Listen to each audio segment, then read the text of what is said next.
അസ്സലാമലൈക്കും. കണ്ണൂർ ഗ്രാൻഡ്മ കുക്കിങ്ങിലേക്ക് എല്ലാവർക്കും സ്വാഗതം.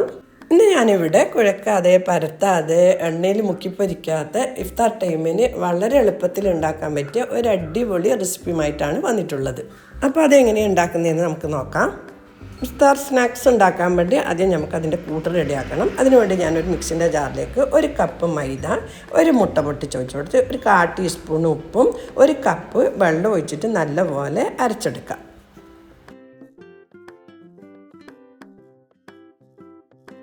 നല്ലപോലെ അരച്ചെടുത്തിട്ടുണ്ട്.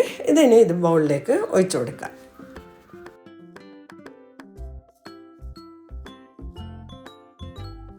ഈ ഒരു കട്ടിയിലാണ് വേണ്ടത്. അധികം ലൂസും ആവരുത്, പിന്നെ ഒരു കട്ടിയും ആകാൻ പാടില്ല. അപ്പോൾ നമുക്കിത് ദോശ ചുട്ടെടുക്കാം. ദോശ ചൂടാൻ വേണ്ടി സ്റ്റവ് ഓൺ ചെയ്ത് ഒരു നോൺ സ്റ്റിക്ക് ഫ്രൈ പാൻ വെച്ച് കൊടുത്തിട്ടുണ്ട്. ഫ്രൈ പാൻ ചൂടായതിന് ശേഷം ഇതിലേക്ക് നമ്മൾ തയ്യാറാക്കി വെച്ച മാവ് ഒഴിച്ച് കൊടുത്തിട്ട് ഇതുപോലെ ചുറ്റി നേരിങ്ങനെ ചുട്ടെടുക്കാം. നോൺ സ്റ്റിക്ക് ഫ്രൈ പാൻ ആയതുകൊണ്ട് ഞാൻ ഇതിൽ ഓയിലൊന്നും പറ്റി കൊടുത്തിട്ടില്ല. അപ്പം ഇരുമ്പിൻ്റെ ഓടാണെങ്കിൽ നിങ്ങൾ ആദ്യം അതിൽ ഓയിൽ പറ്റി കൊടുക്കുക. എന്നിട്ട് വേണം നമ്മൾ മാവ് ഒഴിച്ചു കൊടുക്കുക. ദോശ ആയിട്ടുണ്ട്. ഇത് മറിച്ചിട്ട് കൊടുക്കേണ്ട ആവശ്യമൊന്നുമില്ല. ഇനി ഇതൊരു പ്ലേറ്റിലേക്ക് മാറ്റാം. എന്നിട്ട് ബാക്കിയുള്ളതും അതുപോലെ തന്നെ ചുട്ടെടുക്കുക. ദോശ മുഴുവനും ചുട്ടെടുത്തിട്ടുണ്ട്. ഇതിവിടെ മാറ്റി വെക്കുക. ഇനി നമുക്ക് സ്നാക്സിന് ആവശ്യമായ ഫില്ലിങ്സ് റെഡിയാക്കാം. ഫില്ലിങ്സിന് വേണ്ടി ഞാനിവിടെ ഒരു ബൗളിലേക്ക് 1/4 കപ്പ് കാബേജ് ചെറുതായി മുറിച്ചത്, 1/4 കപ്പ് ക്യാരറ്റ് ചെറുതായി മുറിച്ചത്, ഒരു ചെറിയ ഉള്ളി ചെറുതായി മുറിച്ചത്, പിന്നെ ഒരു ചെറിയ തക്കാളി അതിൻ്റെ കുരുവൊക്കെ കളഞ്ഞ് ചെറുതായി മുറിച്ചതും കൂടി ഇട്ട് കൊടുക്കാം. പിന്നെ ഒരു 1/4 കപ്പ് ക്യാപ്സിക്കം ചെറുതായി മുറിച്ചത്, 1/4 ടീസ്പൂണ് കുരുമുളക് പൊടി, 3 table spoon mayonnaise, 3 table spoon tomato ketchup, കുറച്ച് ഉപ്പ്, അതായത് ഒരു 1/4 ടീസ്പൂണ് കുറവായിട്ട് ഉപ്പ് ചേർത്ത് കൊടുക്കുക. മയോണൈസിലും കെച്ചപ്പിലൊക്കെ ഉപ്പുണ്ടാകും, അതുകൊണ്ട് നോക്കിയിട്ട് വേണം ഉപ്പ് ചേർത്ത് കൊടുക്കാൻ വേണ്ടി. ഇതെല്ലാം കൂടി നല്ലപോലെ ഒന്ന് മിക്സ് ചെയ്തിട്ട് ഇതിൽ ഞാൻ വെജിറ്റബിൾ മാത്രമാണ് ചേർത്തിട്ടുള്ളത്. നിങ്ങൾക്ക് വേണമെങ്കിൽ ചിക്കനും കൂടി ചേർക്കാം. നല്ലപോലെ മിക്സ് ചെയ്തെടുത്തിട്ടുണ്ട്. ഇനി നേരത്തെ റെഡിയാക്കി വെച്ച ദോശയിൽ ഇത് ഫില്ല് ചെയ്ത് കൊടുക്കാം.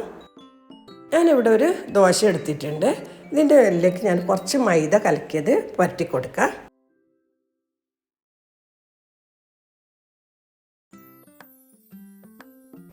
എല്ലാ ഭാഗവും മൈദ പരത്തിയതിന് ശേഷം ഇതുപോലെ കട്ട് ചെയ്ത് കൊടുക്കുക. അതായത് ദോശൻ്റെ മിഡിൽ വരെ ഒന്ന് കട്ട് ചെയ്യുക. ഇനി നമ്മൾ തയ്യാറാക്കി വെച്ച ഫില്ലിങ്സ് ഇതിലേക്ക് നിറച്ചു കൊടുക്കുക.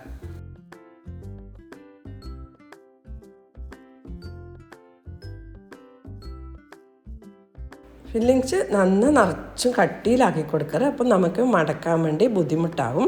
അപ്പോൾ പിന്നെ ഈ കട്ട് ചെയ്ത ഭാഗത്തുനിന്ന് ഇതുപോലെ ഒന്ന് മടക്കിയെടുക്കുക.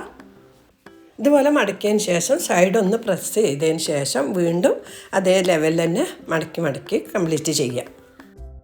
ഇത് ഞാൻ 3 പ്രാവശ്യമായിട്ട് മടക്കി എടുത്തിട്ടുണ്ട്. എന്നിട്ട് ഇനി ഇതിൻ്റെ മേൽഭാഗവും ഇതുപോലെ പ്രസ് ചെയ്തെടുക്കുക.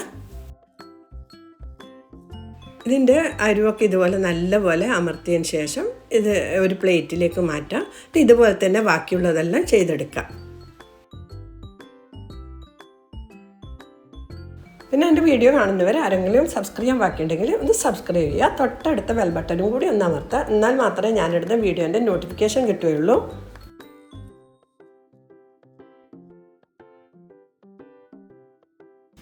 മുഴുവൻ സ്നാക്സും ഫില്ല് ചെയ്തെടുത്തിട്ടുണ്ട്. ഇനി ഇത് ഫ്രൈ ചെയ്തെടുക്കണം. ഫ്രൈ ചെയ്യാൻ വേണ്ടി ഞാനിവിടെ സ്റ്റൗ ഓൺ ചെയ്തിട്ട് ഒരു ഫ്രൈ പാൻ വെച്ച് കൊടുത്തിട്ടുണ്ട്. ഫ്രൈ പാൻ ചൂടായതിന് ശേഷം ഇതിലേക്ക് ഞാൻ 1 ടേബിൾ സ്പൂണ് ഗീ ഒഴിച്ച് കൊടുത്തിട്ടുണ്ട്. ഗീ നല്ലപോലെ ചൂടായതിന് ശേഷം നമ്മൾ റെഡിയാക്കി വെച്ച സ്നാക്സ് ഇതിലേക്ക് ഓരോന്നോരോന്നായിട്ട് വെച്ച് കൊടുക്കാം. ഇനി ഇത് മീഡിയം ഫ്ലെയിമിൽ ഒരു ഭാഗം 2 മിനിറ്റ് ഫ്രൈ ചെയ്തെടുക്കാം.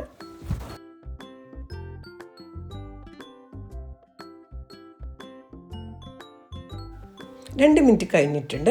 ഒന്ന് തിരിച്ചിട്ട് കൊടുത്തിട്ട് മറ്റേ ഭാഗം 2 മിനിറ്റ് ഫ്രൈ ചെയ്തെടുക്കാം.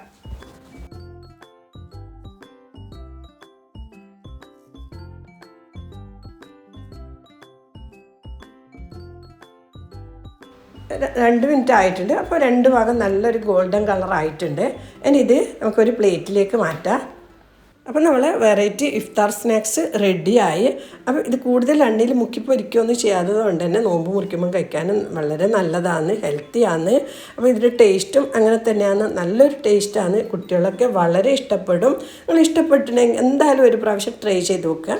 ഇഷ്ടപ്പെട്ടിട്ടുണ്ടെങ്കിൽ ലൈക്ക് ചെയ്യുക, ഷെയർ ചെയ്യുക, നിങ്ങൾ വിലപ്പെട്ട അഭിപ്രായം അറിയിക്കുക. ഇൻഷാ അല്ലാഹ് അടുത്ത തന്നെ നല്ലൊരു വീഡിയോ ആയിട്ട് കാണാം. Thank you.